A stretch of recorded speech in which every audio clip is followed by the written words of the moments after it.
Coming to you direct from Silencer Shop Studios, home of the Glass Case of Emotion. SilencerShop.com, the easiest way to buy silencers online, period. Stand by for education, enlightenment, enjoyment, and entertainment. He's not here to talk about your feelings. He's not here to say what you want to hear. He's here to say what needs to be said. Ladies and gentlemen, and children of all ages, please welcome your host, the pimp hand of America, Professor Paul Markle. Hello, America and everywhere else on planet Earth. I hope you enjoyed. Well, if you're in the United States of America, I hope that you enjoyed the 4th of July weekend.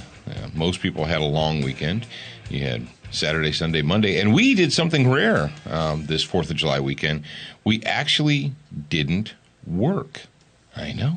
I kind of feel bad. I kind of feel lazy for not having worked on the holiday. But we decided to do the best of. I hope you guys enjoyed the Liberty is Light episode that we played for you, Best of Student of the Gun on Monday. Jared was off. I was off. We decided to just take some time for the family and relax. And that's not something that we always do. Matter of fact, it's something that we kind of rarely do. But we're back today, so fear not. Jared, is the microphone on over there? Yes, my microphone all right, is he's talking. Indeed on. Sometimes you're so quiet over there. I don't know if you're there. But the other voice that you hear, just in case this is your first time listening to Student of the Gun Radio, just in case, is Jared. He is the studio engineer, the producer, the digital mastermind behind Student of the Gun. And he has not one, not two, not three, but 4 monitors going right now. Actually, it's 5, but one's for you. I can't count that one. Yeah, you can't count that one, but I have a grand total of 1 because that's all I need. That's all I need over here. I'm just the dancing monkey. I'm the one who performs in front of the black carbon steel microphone. That's right. So if it sounds like I got caught off guard when Dad asked me a question, it's because I did. Because he's got all these different things going. He's like an ADD squirrel over there on the other side of the glass. Yeah, it's a little bit easier to have more monitors than more tabs, if that makes sense. Yeah. Oh, absolutely. Absolutely. It's actually a lot easier just to shut off all of my stuff and not use it. Remember the old days when you used to have to do this with just 1 monitor? Yeah, I don't know how I did that. Not very we easily. didn't play music into it. I post-production. Yeah, you Wow, did all that sucked, post. Now that I think about it. We don't do that anymore. So much time after the word, yeah. What you hear is what we do, man. That's it. We go. We roll with it. Yeah. We're rolling. That's no.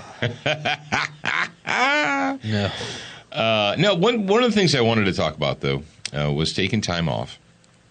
And whether it's a Saturday or a Sunday or whatever day, if it's a holiday, it's a good day for you to do it as well.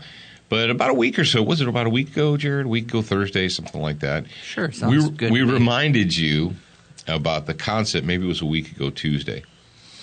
But sometime within the last 2 years. I don't know. There's so many shows, so many programs. People say, well, when did you say that and what did you say? I'm like, I don't know, but if I said it, it was probably correct and important. So that's all you need to know. But we reminded you about the concept of the 24-hour blackout or the blackout day. And essentially what that is you and your family staying home without any electronic outside distractions for 24 hours. No trips to Walmart or the store or the gas station or anything like that. You just stay home and pre-plan it. You should have at all times enough food and water to sustain you that you don't have to every morning get up and worry about going to the store. If I were to say to you, if I were to challenge you and say, tomorrow morning you're not allowed to leave your house, would you be uncomfortable? Would you be starving? If the answer is yes, you're wrong. You're wrong like dick cancer and you need to fix yourself. But I think most people in the audience, you've got enough food and water and everything to sustain yourself. But what I want you to do is choose a day, tell your friends, tell your family, say, here's the deal. On Sunday the 4th or whatever, we're going to do a blackout day.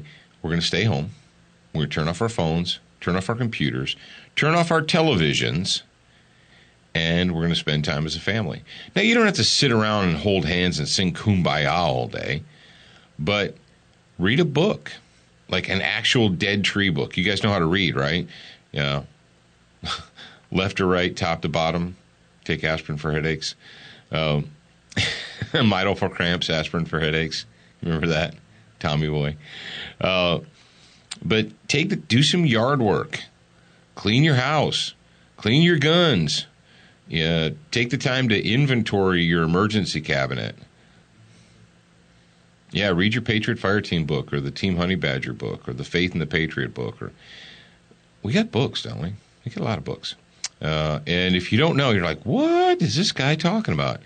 You can go to studentofthegungear.com, and if you order one, we will send you signed copies. This is the only place you can get a signed copy of the book is from here, unless you get it. You know what I've seen, Jared? This is actually kind of weird to me. But, the unsigned copies of most of the books are on Amazon. And they also have used books of mine from these used booksellers. And some of the prices they're asking for them are ridiculous. Like, I think the Have Passport Will Travel book, it was like $75 or something like that in the used discontinued book. Yeah, that book is out of print currently, but that's okay. It's okay. All right, let's get right into it. I'm looking at my show notes, and my show notes say, "We deserve protection," says the ruling class. Well, I'm sure that they think they do. But before we do that, let's thank our friends at Duracoat, because life is too short to have an ugly gun. Duracoat can help you with that. Go to LauerWeaponry.com, or you can pop over to Brownells.com, and while you're there, you can pick up some Duracoat. How easy is that? Too easy. Attention, new listeners. We produced a free training video series called 7 Training Tips That Could Save Your Life. We want you to have access to this life-saving information. Get instant access now at studentofthegun.com. Do you watch Student of the Gun TV, read the blog, and follow us on Facebook?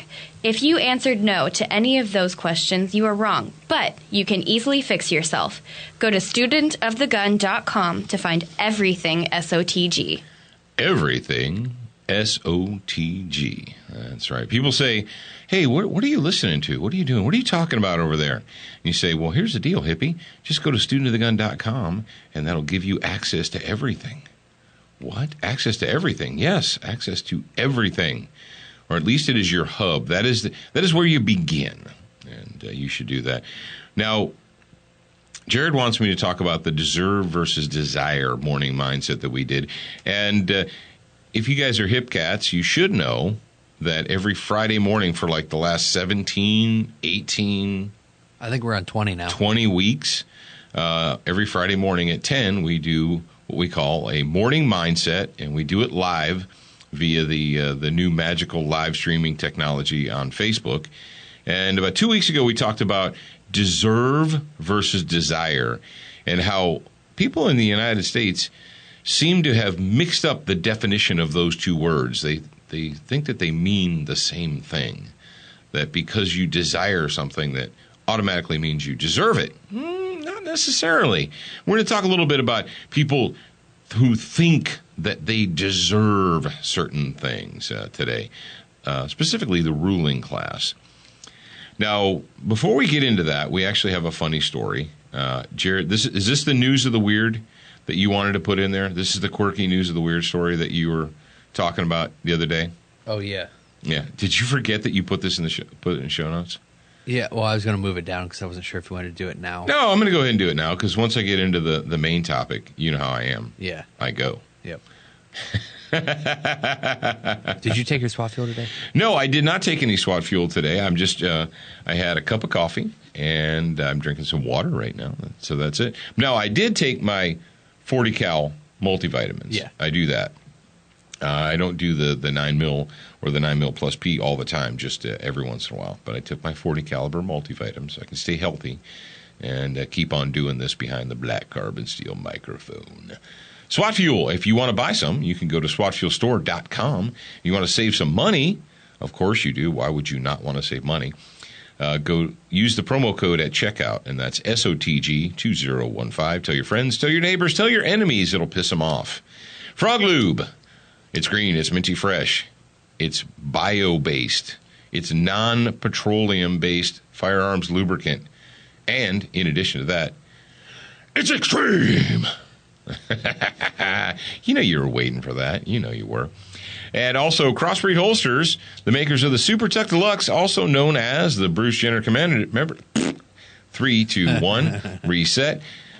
The Bruce Jenner Commemorative, also known as the Super Tuck Deluxe. And they also make the Mini Tuck, which may or may not be the Peter Dinklage Memorial or commemorative. Memorial. So it's not a memorial. He's still alive. So commemorative. There you go.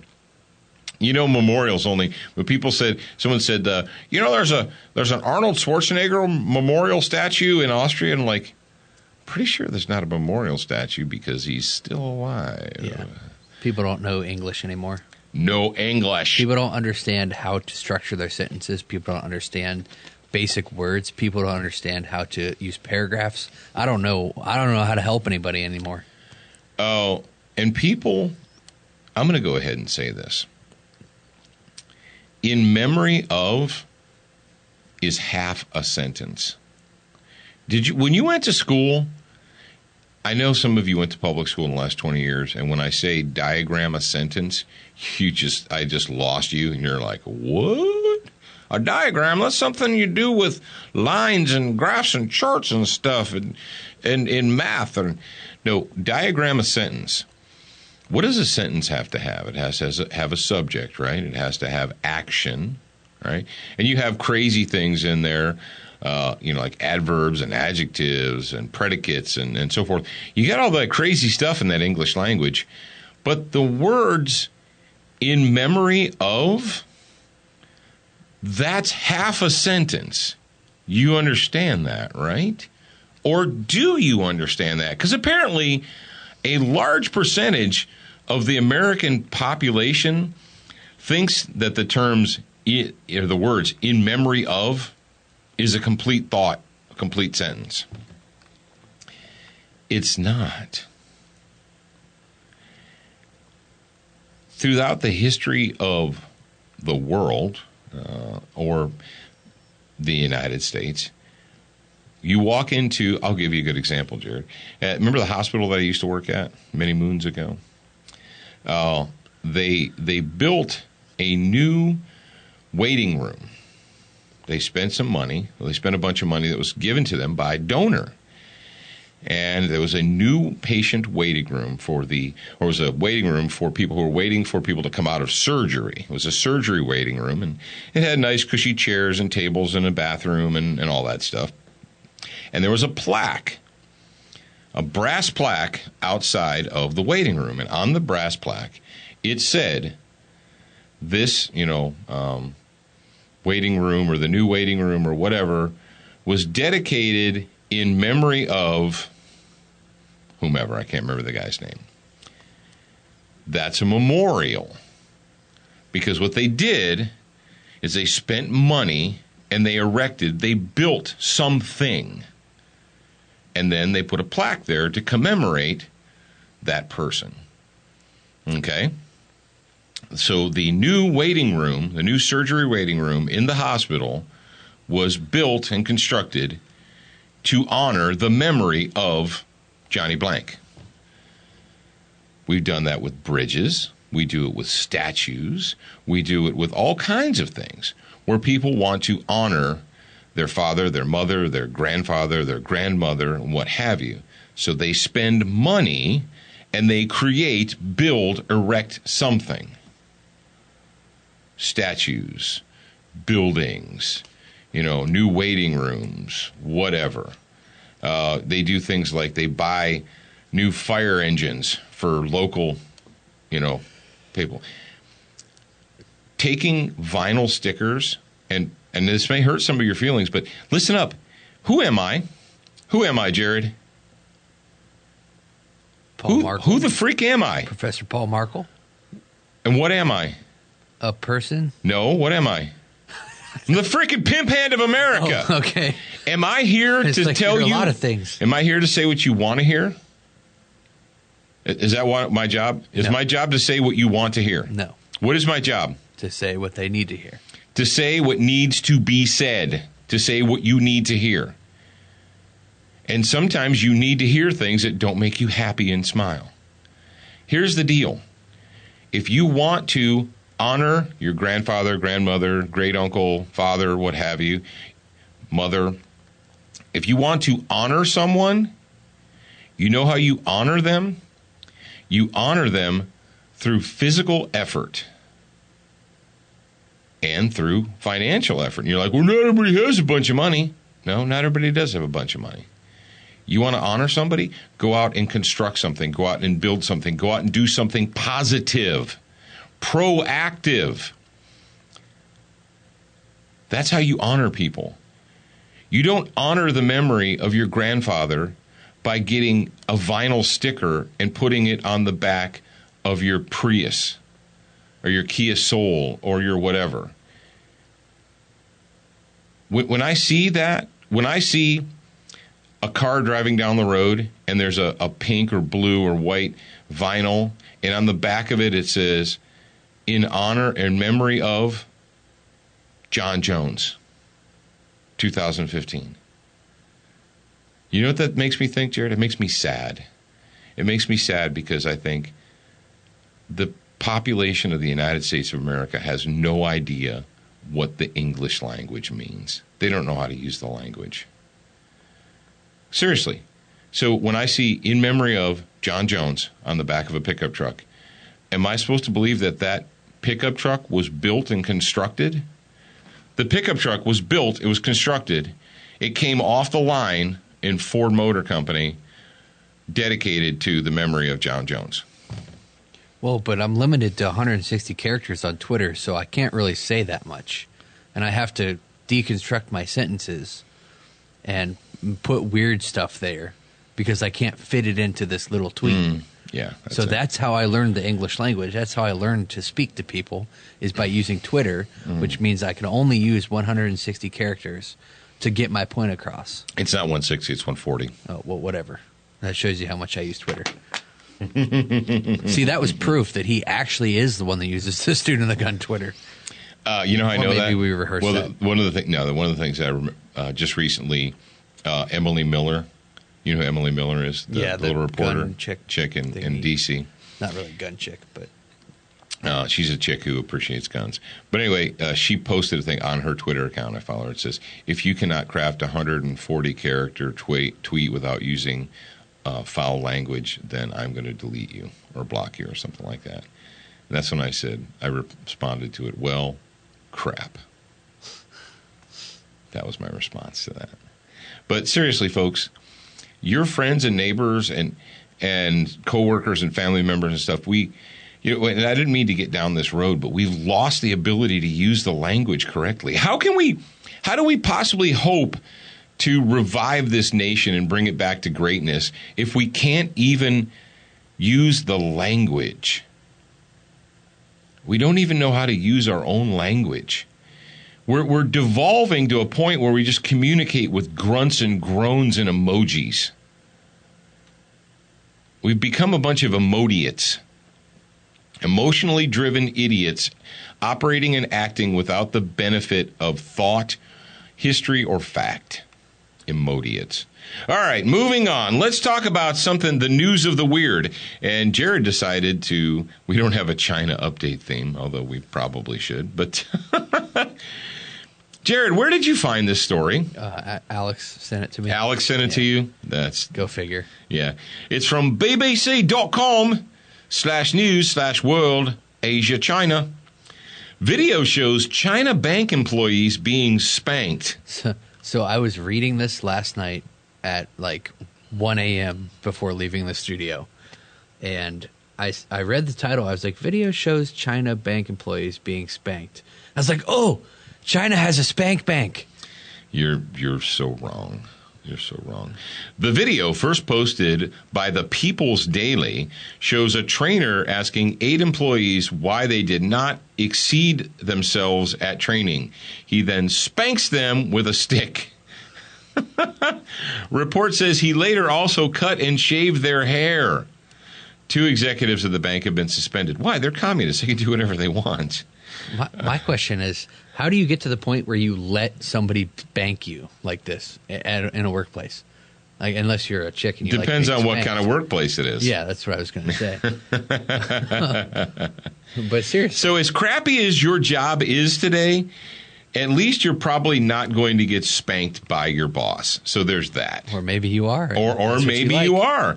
All right, let's move on to the main topic of the day. And I'm kind of excited because we got a new theme song for you. Oh, yeah, we do.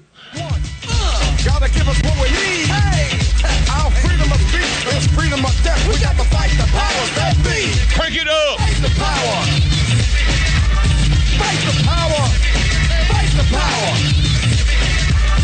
Fight the power. Fight the power. Fight the power. Fight the power. We got to Fight the powers that be. As the rhythm's designed to bounce with calcium step. All right, Jared. I need you to go ahead and acknowledge the artist who produced that song there. Public Enemy? That was Public Enemy. Did we just have TPX in the studio?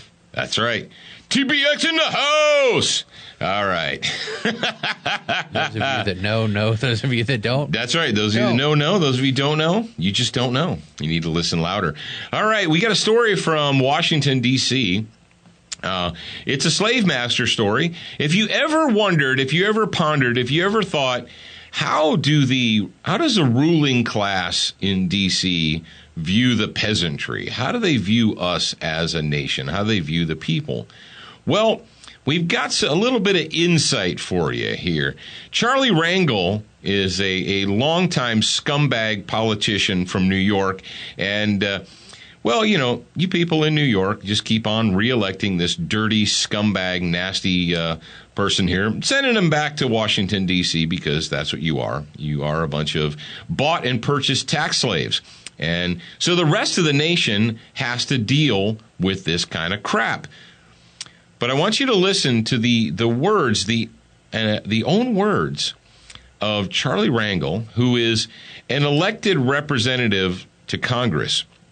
Now, you used to think that the people that were elected and sent to Congress were the representatives of the people, that they're actually the employees of the people, and that the people of the United States of America, well, we're the boss.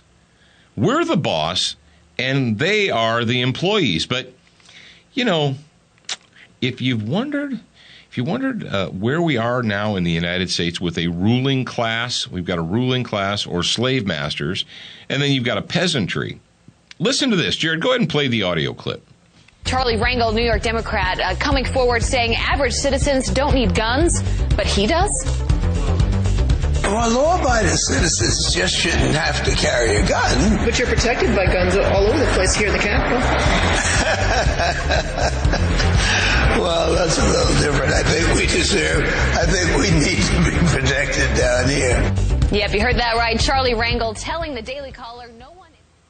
Yeah, so you listen to Charlie Rangel there, and she says, well, you're trying to say that average citizens shouldn't carry guns? No, don't think that citizens should be carrying guns. No, there's no need for the average citizen to carry a gun. She goes, but what about you here on Capitol Hill? You're surrounded by people carrying guns. Well, I think we deserve it. We need the protection. Oh, well, there you go. I'm sorry. And did you notice the laughter? Like, you silly peasant. How dare you even approach me with that question? How many of your friends and neighbors, coworkers, soft-minded relatives still believe that we're in a position in the United States where the elected members of Congress, the Senate, and the President, and so forth, that they don't view themselves as the ruling class, that I love it when they refer to themselves as public servants. Like, really? Really? Really? You're a public servant. And for at least, I know that a lot of the people with capital R's behind their names, I understand that many of them are they have about as much spine as Charlie Brown. They're pretty wishy-washy. But can we at least admit that the people with the capital D behind their names are just flat out socialist? that they have elected and anointed themselves. They've anointed themselves as the ruling class. That you are a member of the peasantry and you need to just shut up and do what you're told. I mean, witness the sit-in, the organized crybaby tantrum by these Demorats, these tyrants, sitting down on the House of the floor, and they're not gonna leave until they get their way. We're not leaving until we get our way. Like, no, you lost, scumbag. You're in the minority, scumbag. You weren't able to lie and steal and cheat and get more votes. Guess what? When you're in the minority, you don't get to control what comes to the floor. That's how it works. Give us our way. Give us our way. And then you have the sycophant media that's like, well, this harkens back to the civil rights era. Oh, please. So these crybaby tantrum throwing people on the House floor, it's the civil. That's really insulting. I tell you what, if you are a man or a woman of color and you have to hear these news pundit scumbags comparing the tantrum that these I don't know, not good people are throwing on the House floor, and then they say, oh, it's the same as the civil rights movement. Really? Really? And I got one for you. Remember that the reporter that equated the psychotic, lunatic bathroom situation with the civil rights movement? Yeah. Yeah. How do you, if you're a man or woman of color listening to me right now, how does that make you feel? How does that make you feel knowing that these jackass reporters, can I say jackass? Yeah. Okay. I already read something. I don't know if you just mentioned this because I was writing something, but I already read something where they equated what the House is doing on the floor to Martin Luther King Jr. Really? Yeah, that's what he would do. Yeah. Because, man, I pity this nation. Honestly.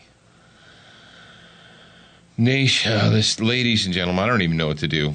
I mean, I do know what to do. That's the crazy thing is we know what needs to be done.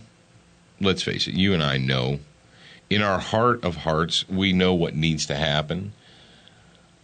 But it's going to be hard. It's going to be difficult. It's going to be uncomfortable. We might not be able to play Candy Crush for 2 or 3 days. I don't know if we can do it. We might not have access to our iPhone 6 if we take the steps necessary to right this ship, to get it away from the rocks.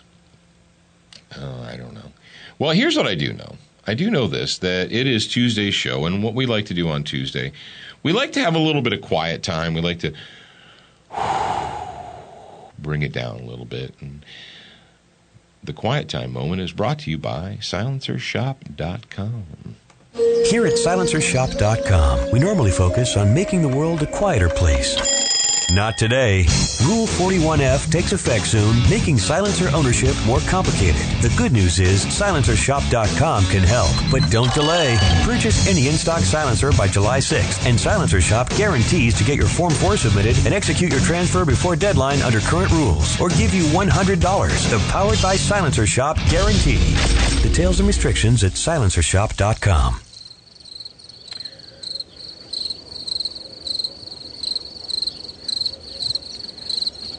That's what I like to hear. I like to hear my crickets.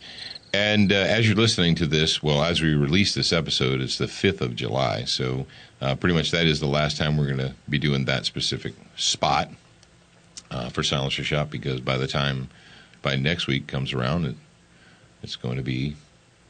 Yeah, tomorrow's the deadline. So get your stuff in there. As you're listening to this or as we release it. Today I want to talk to you about something fun, something uplifting, something that'll probably make you happy. And if it doesn't make you happy, I don't know what to do. We've talked about the honey badger, the phenomenon of the honey badger, Team Honey Badger.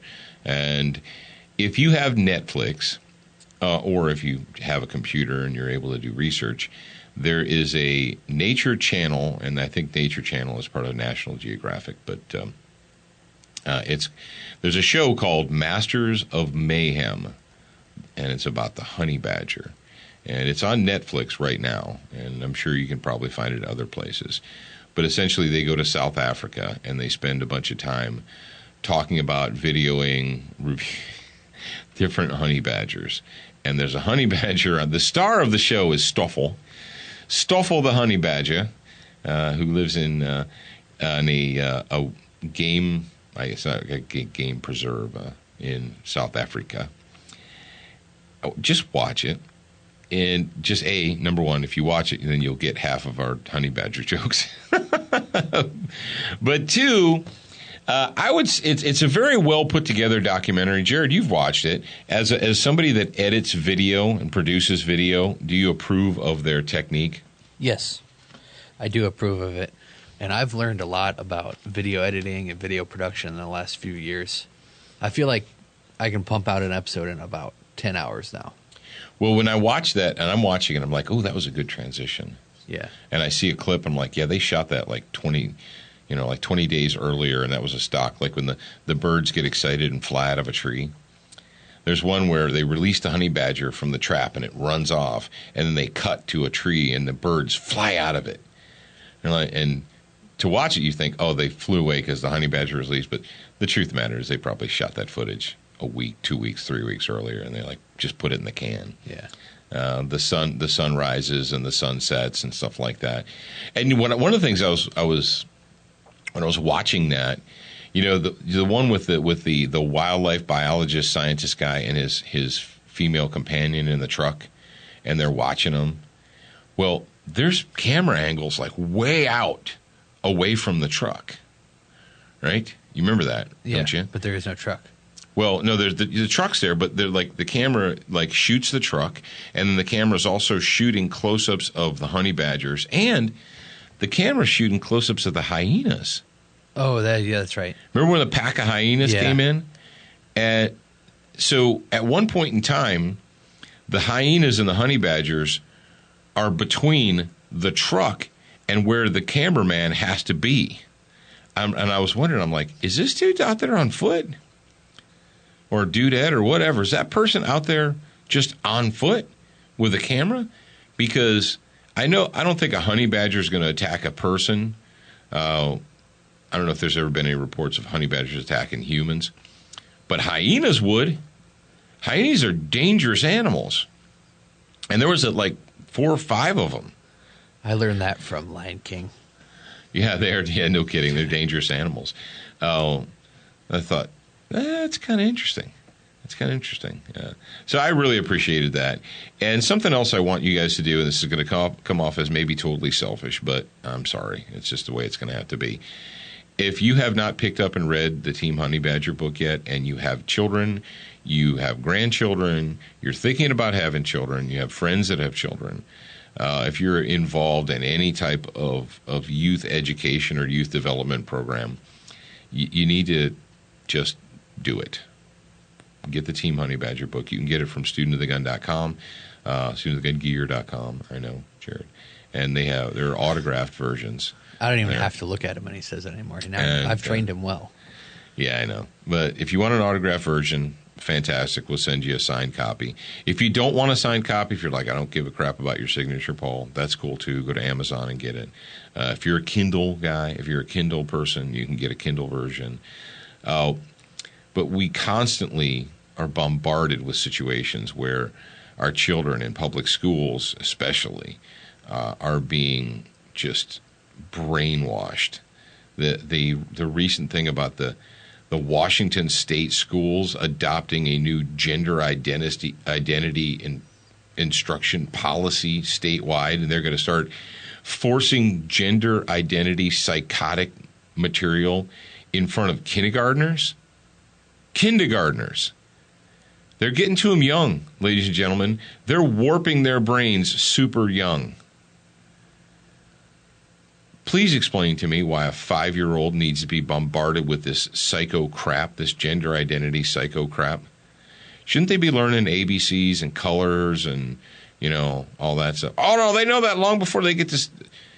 They learn that long before they get to school. before they get to kindergarten. So by the time they get to kindergarten, we can hit them with the psychotic social babble and really screw their young little developing brains up. We get them so that they don't even know what their sex is. They don't know if they're a boy or a girl. That's how confused they'll be.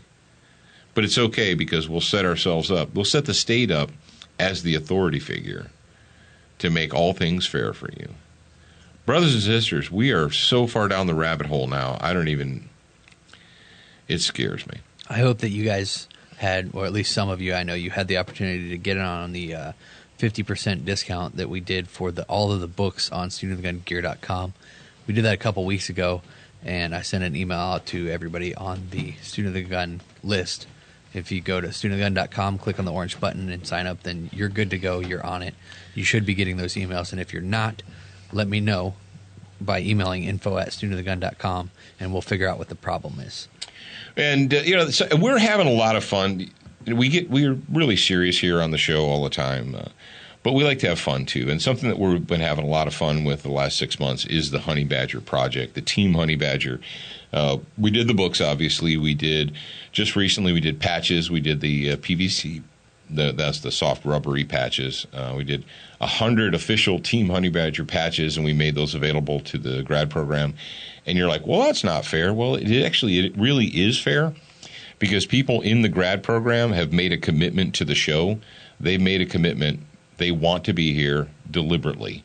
And when we do special things like that, well, the first people to get, first dibs is a grad program, and that's just the way it's going to be. I think I found like 10 extra ones, but I don't know if we're going to sell those or not. Oh, so. Really? We have... Yeah, I found some more. Like an overrun or extras? Yeah. Ooh, we need to do something with those. And don't forget about our favorite Honey Badger, Stewie. Yep. Stewie Cook is the official Student of the Gun. He's the grad program mascot. Whether you know it or not, Stewie, the grad program has adopted you as their official little Honey Badger mascot. We did a pack from Tough Products with the Honey Badger logo on it, and a special T-shirt for him and all that. So Stewie Cook is the official Honey Badger for the grad program. All right, ladies and gentlemen, thank you for joining us for yet another episode of Student of the Gun Radio. And your homework assignment for today is super easy. If you haven't gone to the website and signed up for the newsletter, you really should, because you don't want to miss out on anything. But even if you don't want to do that, I will ask you to do this. Whatever you are listening to this on, whether it is iTunes or Google Play or Stitcher or whatever, I don't care, take the time and leave us a review, please and thank you. It does indeed matter. Jared, should they share this with at least one other person? Yes. Leave a review first and then share it with somebody. What are they going to remember? That they're a student for life.